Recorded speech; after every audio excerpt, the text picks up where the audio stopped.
The FSB is the largest business campaigning group in the UK, representing the interests of the self-employed and small businesses. With more than 213,000 members across the UK and over 8,000 here in Northern Ireland, we are the most effective organisation to promote and protect the interests of business. Federation of Small Businesses, Christine speaking. The FSB provides a comprehensive range of benefits, local support and political lobbying at local, regional, UK and European levels. Corporation tax is the tax paid by limited companies on their profits. It's set by the government at Westminster.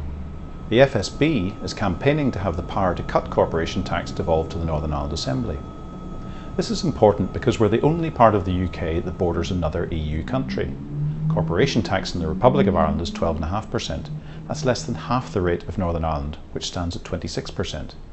We need to transform our economy, and devolving this power will give us a key tool to match or even undercut the rate of corporation tax in the Republic of Ireland and let us compete effectively. The Secretary of State, Owen Paterson, is a powerful ally and has been influential in the fight to ease the tax burden on small businesses. He joined us here to spell out how he can help the FSB case and how we can help him. Secretary of State, you're very welcome to the FSB Press and Parliamentary Office here in Belfast. Thank you very much for coming in and helping us to explain some of the issues surrounding the corporation tax debate. Could I start by asking you, why is it so important to give Northern Ireland the opportunity to cut this tax, and how will it help local small businesses? Well, thank you for asking me along. I have been visiting businesses in Northern Ireland every week for nearly 4 years. Time and time again, they say that one of their main obstacles to growing their businesses, increasing employment, increasing investment, and above all increasing profits, is the problem of corporation tax being 12.5% in the Republic of Ireland when it's 28% in the UK. Now, in fairness to George Osborne, he is reducing corporation tax from 28 to 23 and 21 to 20 for small businesses.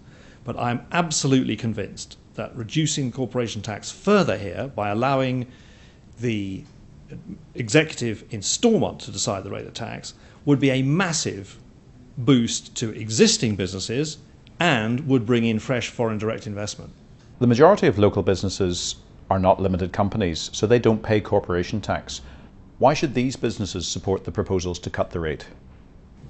Well, following the tragedies of the last 40 years, we know the Northern Ireland economy is very, very imbalanced, with 77.6% of GDP dependent on public spending. We have to do something radical to rebalance the economy and encourage the private sector.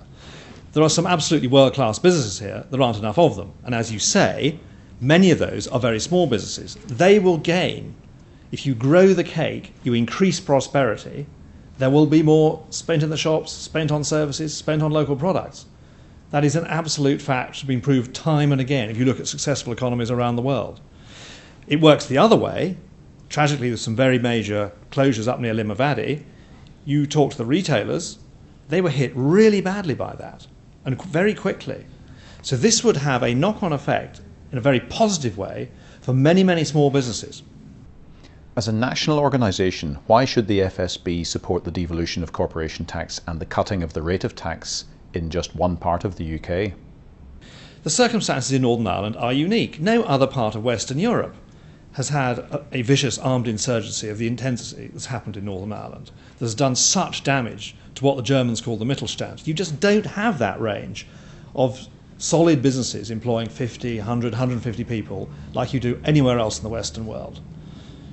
Nowhere else in the UK has a border with the Republic of Ireland at 12.5%. And nowhere else has got this extraordinary imbalance of public spending against the private sector, which has to be redressed. And the current tool to bring in foreign investment, which is the tool in the hands of Invest in I of using grants, is going to stop. Secretary of State, it's often been said that there is no plan B. So what are you looking for from the business community in Northern Ireland? Well, I've been absolutely clear there are world-class businesses in Northern Ireland. We just haven't got enough of them. We've got huge advantages. We've got the peace process settled down. We've got stable politics. We've got the English language. We've got very good telecommunications. We've got Project Kelvin giving the best broadband across the UK. We've got 2 cracking universities. And we've got the Open University. You've got an education system which delivers 10% better GCSEs and A-levels than the rest of the UK. But you've still got this problem with business being attracted to the other side of the border by corporation tax. So I am absolutely convinced that there is no single bullet, but having corporation tax powers here, giving the executive the power to reduce tax and make Northern Ireland competitive with the Republic, would be a massive bonus. Cutting the rate of corporation tax will mean a cut in the block grant, and a lot of people are concerned that that will mean cuts in services. How do you respond to that? Well, it's brilliant you've asked that, because this is a massively exaggerated problem. The state at the moment spends about 19 billion in Northern Ireland, of which 12 billion is the block grant. For every 2.5% reduction in corporation tax, if you look at chart 4A in here, it costs Northern Ireland between 60 to 90 million. 60 million pounds is 0.5% of the block grant. Is there any single person listening to this who in their own private affairs or in their own business affairs couldn't save 0.5% a year? This is a very, very modest investment for potentially a massive gain.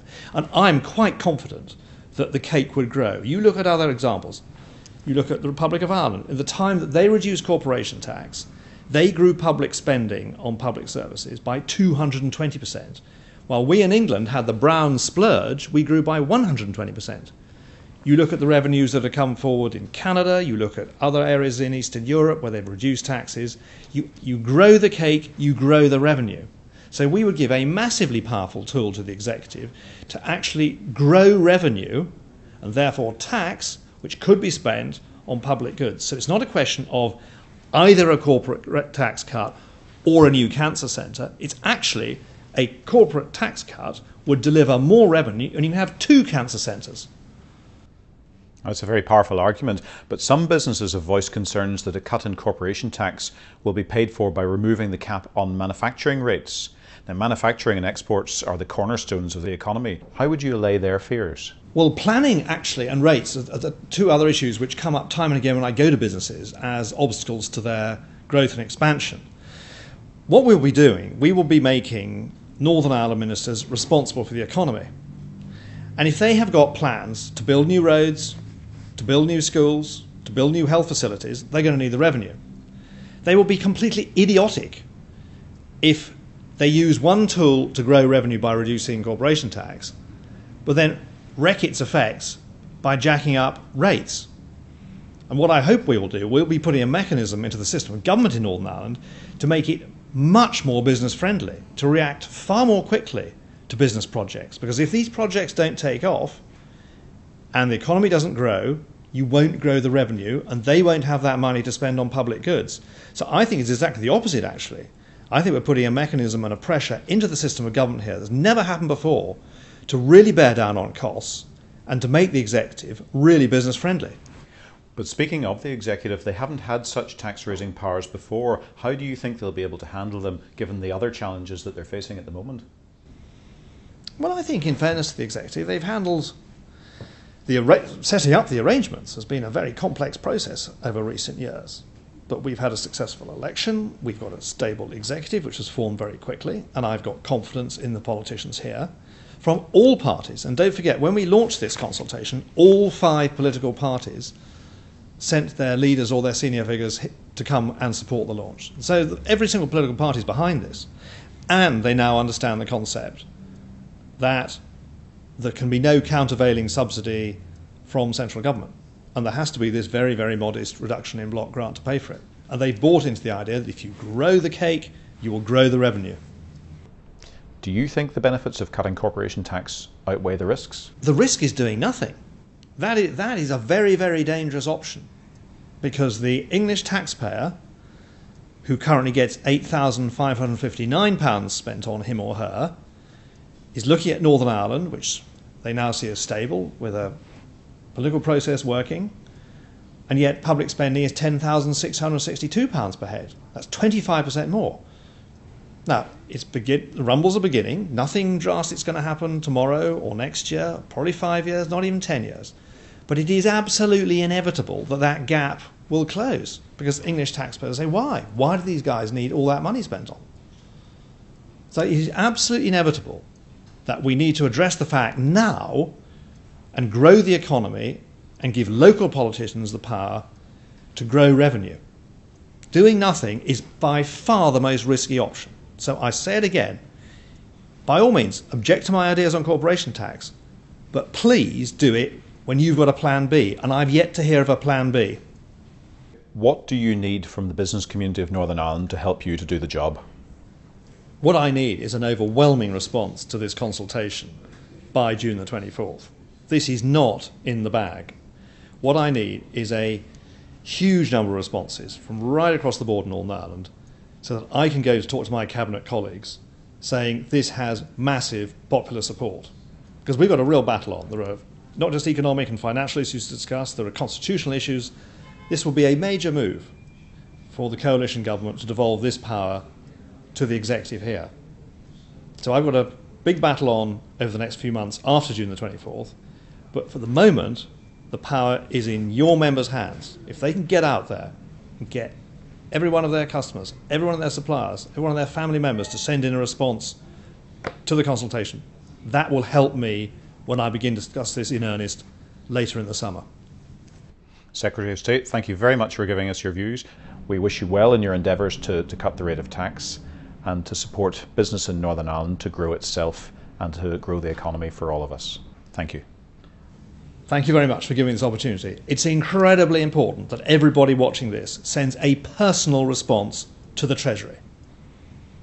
I'm sure the FSB in Northern Ireland will send a great response, but I would like to see every single one of your members send a response. I'd like to see every one of your members chase up each of their suppliers, each of their customers, each of their friends. Every single response is valid.